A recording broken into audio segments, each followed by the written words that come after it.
Hi everyone, this is Neel, Raithatha, consultant, audiologist and director of ClearX. Thank you for joining me in my latest video using the iCLEARscope endoscope. This is of a patient who actually attended today and they booked their appointment yesterday. And just examining their left ear first, this is their right ear. So they got quite a narrow entrance to their ears and the entrance is quite hairy. So what I was trying to do is when inserting the endoscope, trying to navigate around and through those hairs, because as you can see there's these hairs and the entrance of the ear is quite oily and quite wet. So I'm going to give you the case history so it'll all kind of make better sense. So this patient about a month ago, they got some water in their right ear. So this is the right ear that you're seeing on screen at the moment, which then caused their right ear to get blocked. So they visited another specialist local to them, and they attempted microsuction, but they were advised that the wax was too hard, so to use some olive oil drop spray for a week and return. So the patient returned and the specialist advised that the wax is still quite hard. So at that appointment, they tried both microsuction and ear irrigation, but then advised the patient to use drops again for another week and return. And that was a couple of days ago. The patient went back for their third attempt. And again, both microsuction and irrigation was performed, but at the third appointment, the patient asked the specialist to stop because it was getting extremely painful for them. And what started off as just a blocked ear in the right ear ended up in audiologist, ear pain, and that was both sides, but predominantly the right. Tonal tinnitus, so they were getting a ringing in their ears, and also a rhythmic whooshing noise, almost pulsatile tinnitus, in both sides, but more so the right. And they had a bit of vertigo, so they had a sensation of room spinning around. So this patient booked in, and upon attending, they left a lovely review as well, a Google review. They were, as per their review, they were quite apprehensive. So when we came in, obviously it's got a full history, and I did explain to the patient that the wax looks quite deep, it looks impacted, there's a few matted hairs there. So obviously we always trying to be gentle anyway, but given they were in pain, just to let us know if there's any discomfort during the procedure. And I'm going to attempt to try and remove it using microsuction, but I may need to use manual instruments if the microsuction is not successful. Now, the reason for trying to avoid the manual instruments is patient's already in pain, it's impacted, and you can see it's fully compacted against the canal wall. So to successfully use a manual instrument, we're going very, very close to the canal. So for example, if we use the forceps where I am now, the bottom jaw may touch the canal wall. Using a hook or curette or pick, it means to either kind of penetrate, especially with the hook or pick, into the wax, which will cause more pressure and compression, or kind of trying to glide in between the wax and the canal wall, which again may be uncomfortable for the patient, especially because they're already experiencing some discomfort. If there was an opening somewhere where I could safely insert the hook or pick, then it's slightly different.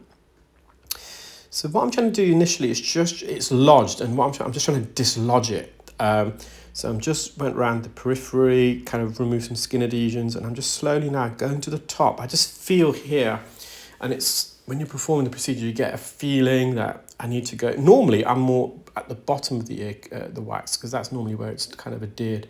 But here, I just felt I needed to go more superiorly to rock it and almost roll it down. Now, there's a little gap there, so at this stage, the patient could hear a lot better.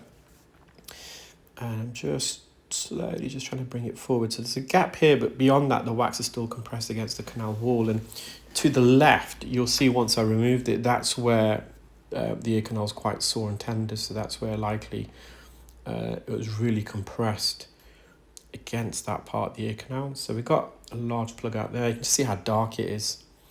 So obviously the water didn't cause the wax build up in the first place. The patient already had wax, but when they got the water into the ear, a couple of things would have probably happened. Some water may have seeped through and created a little puddle behind the wax and the eardrum, causing reduced hearing.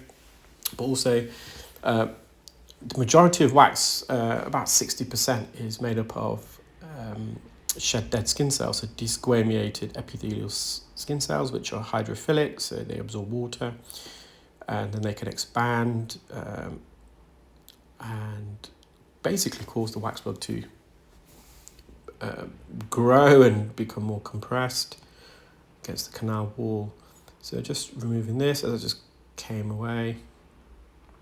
So I'm just using it. I'm using a different technique here. I'm not actually opening the ear canal because the wax is quite near the entrance. This is called the Tragal technique, where the endoscope is essentially outside of the ear, rested against the tragus, because it's right near the entrance, and they have got quite a narrow entrance, and it just helps me a little bit better to kind of wriggle it through. And because of all the hairs, if I use this, the normal technique of dilating open the ear with the endoscope, the tip of the endoscope is going to be very close to it is already close to the hairs here, but more so with the other techniques. I'm just trying to wriggle it through. Nearly there, so that's protruding out the patient's ear canal. So, and then just trying to get through those hairs. There's a bit of, again, it's not really significant wax, so if it comes away, brilliant. If not, not too concerned, but I was going to give it a quick tidy up. You can see the hairs are matted there. I think there's a little bit posteriorly which didn't come away, so we left it. But fortunately, the patient's eardrum is it's fine. There's no trauma. Just to the left, and you will see it in a moment, it's quite sore. You can probably see it on screen about 7 o'clock. So that was likely causing the patient's altalgia. The patient's symptoms instantly alleviated, both their pulsatile tinnitus, tonal tinnitus, pain, and their hearing was much improved. They're going to monitor their vertigo because that was another symptom that they reported. So, but that's not constant vertigo, so you're going to see how they fare. So again, it's just trying to get around those hairs, going over the top. And that's the eardrum, looks good. So just moving on to the left side again, just mopping up the entrance. So I didn't actually put any drops in myself during the procedure. So those drops were from this morning, because the patient, from yesterday, after the appointment or during the appointment that they had. Obviously, they've had a lot of water in there. Now, what I've asked this patient to do, and I've had an experience of this recently, the other experience is slightly different. As I have discussed it in a video, so a patient had used sodium bicarbonate drops, which is water-based, and they used it for like 10 to 14 days, whereas the manufacturing instructions is 5 days. And the reason for that, because they're water-based,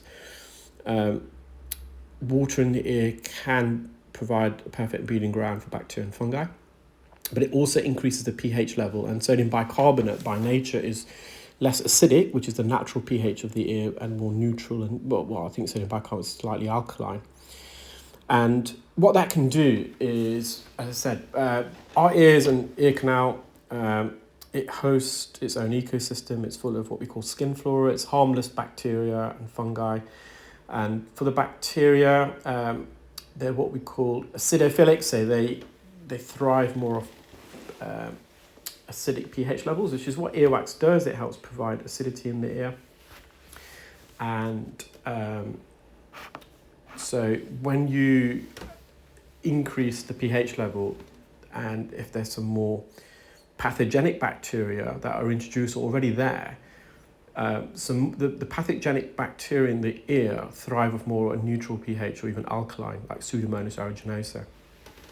So this patient's had a lot of water in the ear. They've used various types of drops, and I don't think it's olive oil drops. I think they've used kind of everything that's available over the counter. So when you remove the wax, you're removing that acidity that the wax provides. So because it is so damp and wet, and therefore naturally now going to be more neutral or alkaline in pH level, if there is any of those neutrophilic bacteria which are more pathogenic in the ear and thrive with those pH conditions, it can lead to otitis externa. And I experienced that recently with a patient. So they used, as I said, sodium bicarbonate drops, removed the wax. It was literally within a minute, very straightforward. And then they consequently developed otitis externa. So it's very likely that wax was the last line of defense. So whenever you use drops, use them to the manufacturer's recommendations, particularly water-based drops. So I think most manufacturers of sodium bicarbonate or carbamide peroxide or hydrogen peroxide, it's kind of no more than 5 days. I typically don't recommend those anyway. The only time I deviate from olive oil spray or drops is for cases of keratosis obturans, where I do recommend patients use sodium bicarbonate drops for about 3 to 4 days prior, because it's better at kind of wilting down the skin sheets, the squams of skin, and whereas olive oil just gets repelled by that.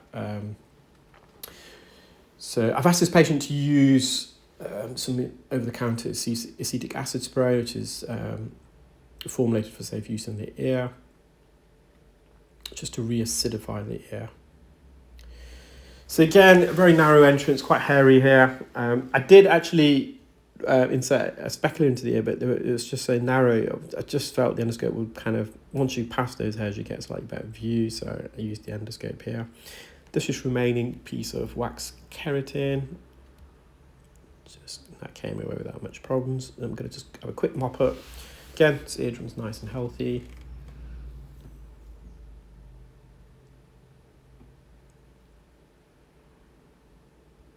And it could be that those hairs are more protruding at the entrance because the entrance of the ear is narrower. If the entrance is a bit wider, those hairs wouldn't be as protruding, but as obtrusive. But they are quite long hairs, like 10 hairs. Well, I hope you enjoyed that video, guys. Take care, keep well, speak soon.